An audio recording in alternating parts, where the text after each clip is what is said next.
WWII Strong, directed by Nikolai Foucault, is a powerful war film based on the true story of the first U.S. Special Forces team sent into Afghanistan after the September 11, 2001.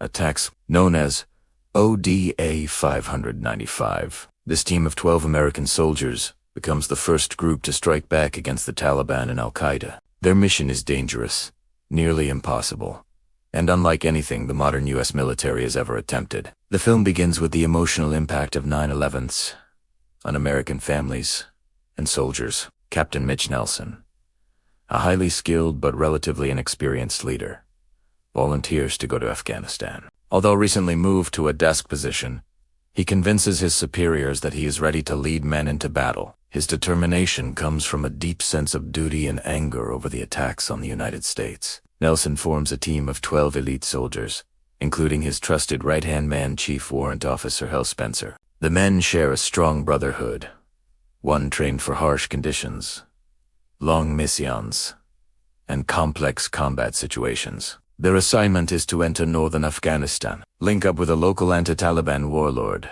and coordinate attacks to defeat the Taliban stronghold of Mazar-e-Sharif, a strategic and symbolic city. Upon arrival in Afghanistan, the team faces immediate challenges. The terrain is brutal, towering mountains, icy winds, and treacherous paths. They must ride horses, because the rugged landscape makes vehicles impossible to use. Most of the American soldiers have never fought on horseback before, adding to the difficulty of the mission. Their local ally is General Abdul Rashid Dostum, a fierce and experienced Afghan commander. At first, the Americans and Dostum do not fully trust one another. Cultural differences, language barriers, and conflicting strategies cause tension. But Captain Nelson slowly earns Dostum's respect by proving his courage and leadership in battle. The mission depends heavily on teamwork. The Afghans fight on the ground, while the Americans coordinate precision airstrikes. By calling in bombs from fighter jets, the 12 soldiers help destroy Taliban positions and open pathways for Dostum's forces.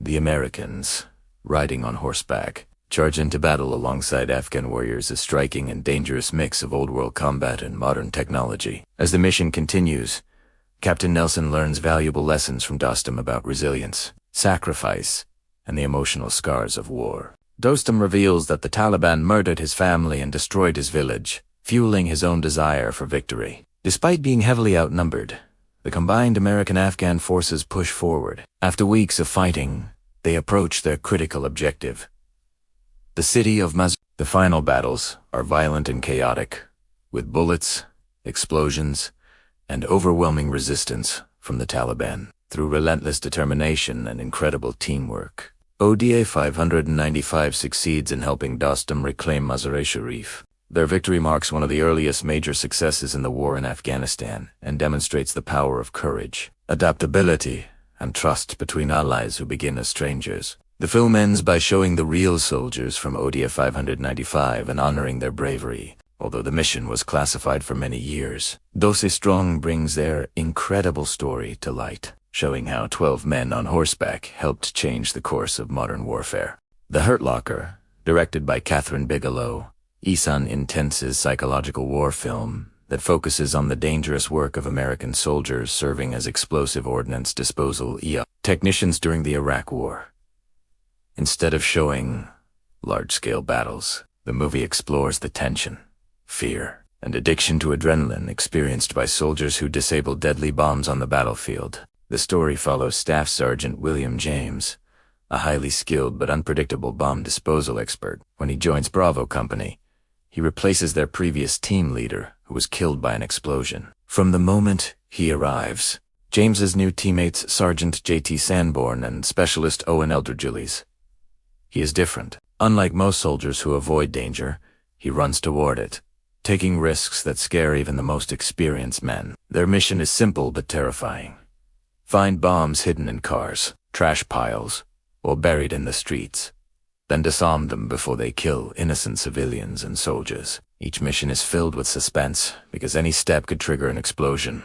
The sound of James's breathing inside his heavy bomb suit, the distant gunfire, and the silent crowds watching create a constant atmosphere of fear. James approaches bomb disposal with both confidence and recklessness. He ignores protocol, removes his protective suit, and relies on his instincts. Sanborn, the rule-following and disciplined soldier, clashes with James's chaotic style. Eldridge, young and nervous, struggles with anxiety and the fear of dying. Throughout the film, the team faces several dangerous missions.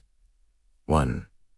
The car bomb. James dismantles a complex bomb hidden inside a parked car. He discovers multiple triggers and explosives wired together, suggesting the bomber is highly skilled. James becomes obsessed with catching the person who built it. 2. The sniper battle in the desert while escorting British contractors. The group is ambushed by Iraqi insurgents. A tense sniper battle follows, leaving the team exhausted and showing how quickly death can come in war. 3.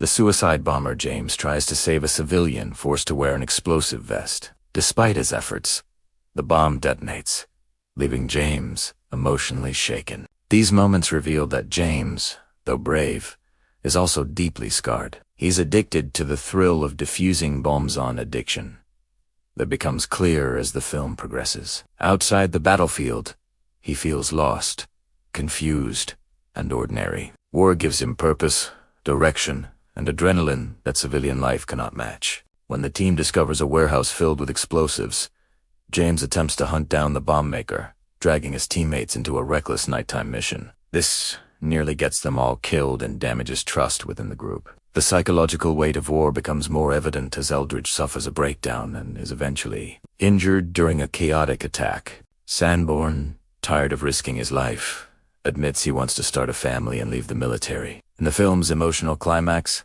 James returns home after completing his rotation. He tries to live a normal life with his wife and baby, but he feels empty and disconnected. The quiet routine of civilian life cannot compete with the danger and focus of bomb disposal in Iraq. Unable to adapt, James re-enlists and returns to war. The movie ends with him walking confidently toward another bomb in his suit, back in the environment where he feels most alive. Meaning of the film The Hurt Locker is not just about war, it is about the psychology of soldiers. Some fear war, some survive war, and some, like James, become addicted to it. The film shows how war can shape a person's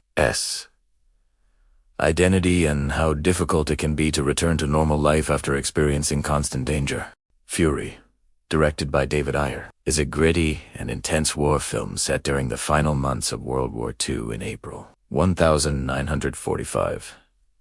It tells the story of a U.S. tank crew fighting deep inside Nazi Germany, facing overwhelming odds, moral dilemmas, and the physical and emotional toll of prolonged combat. The story begins with Sergeant Doane War Daddy Collier, a battle-hardened U.S. Army tank commander. War Daddy leads his crew aboard a M4 Sherman tank called Fury, consisting of Boyd Beverly Swan, the moral and religious Gunnar Trini, Gordo Garcia, the compassionate driver, Grady Kunas Travis, the tough loader, and Norman Ellison, a young and inexperienced recruit, fresh from basic training. War Daddy's crew is tasked with navigating Nazi territory, engaging enemy forces, and supporting infantry soldiers. They have seen countless battles, losing friends and comrades along the way, which has hardened them and given them a survival-first mentality. The crew is assigned to a mission to support an Allied advance deep into enemy territory. Early in the story, they witness the brutal realities of war-destroyed villages, wounded civilians,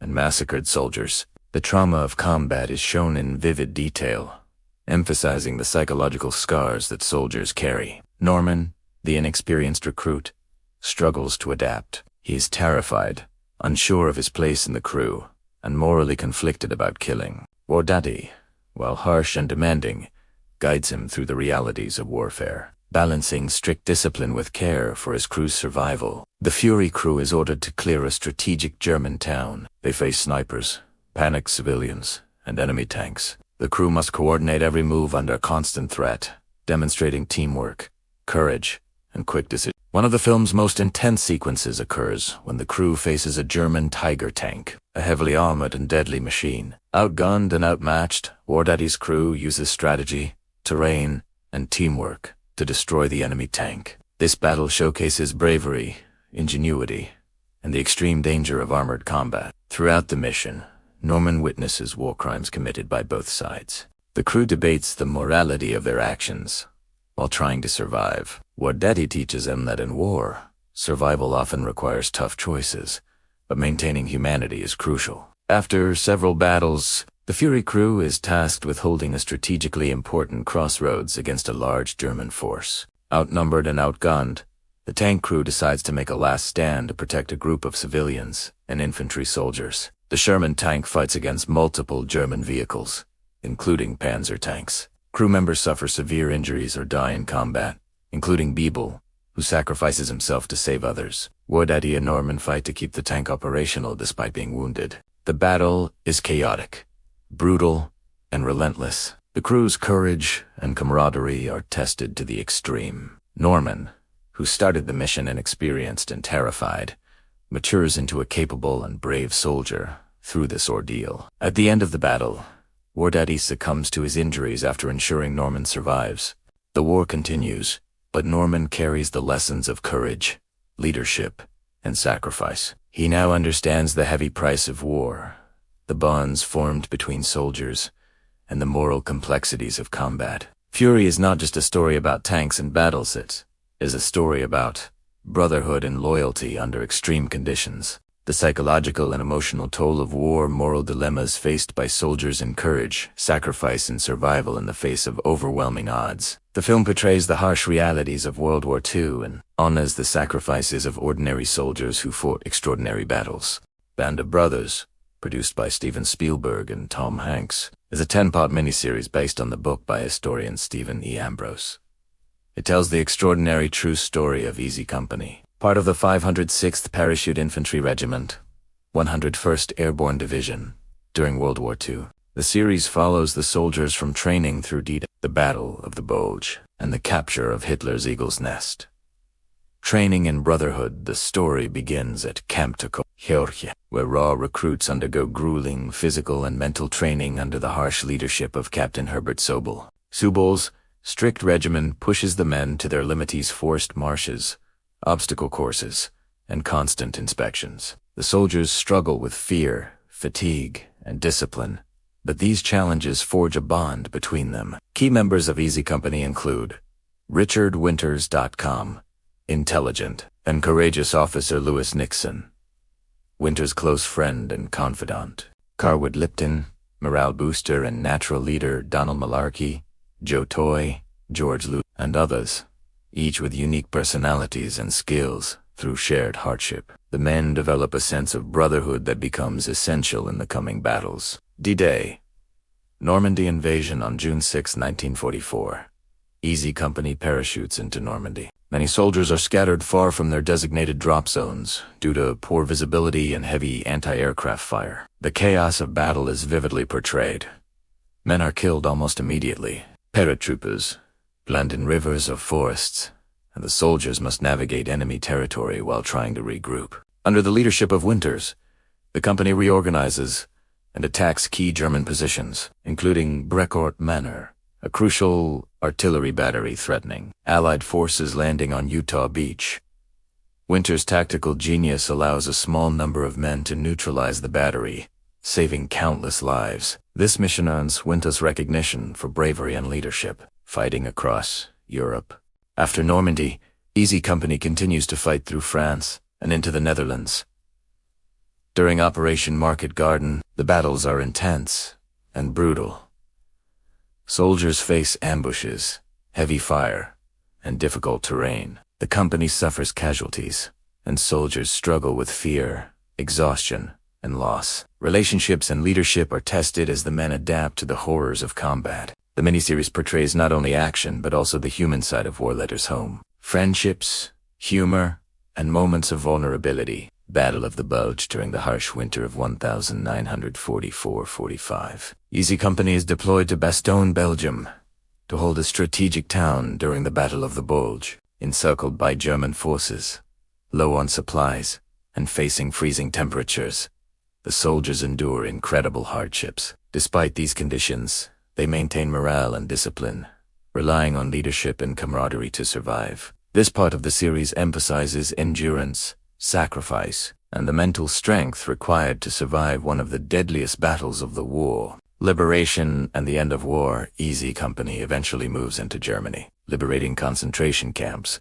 witnessing the horrors of Nazi atrocities. These experiences deeply affect the men, leaving them emotionally scarred and forever changed by the human suffering they encounter. The series concludes with the end of World War II in Europe. Easy Company returns home, but the bonds they forged during combat remain unbroken. The men face challenges in adjusting to civilian life, but their brotherhood and shared experiences remain central to their identities. Meaning of the series Band of Brothers is more than a war miniseries. It is a tribute to courage, leadership, sacrifice, and camaraderie. It shows the extreme realities of combat in World War II. How ordinary men can perform extraordinary feats under pressure, the emotional cost of war. Both during battle and after returning home, the unbreakable bonds formed between soldiers who share life and death experiences. By combining historical accuracy, intense battle sequences, and deep character development, the series honors the real men of Easy Company and their contributions to Allied victory.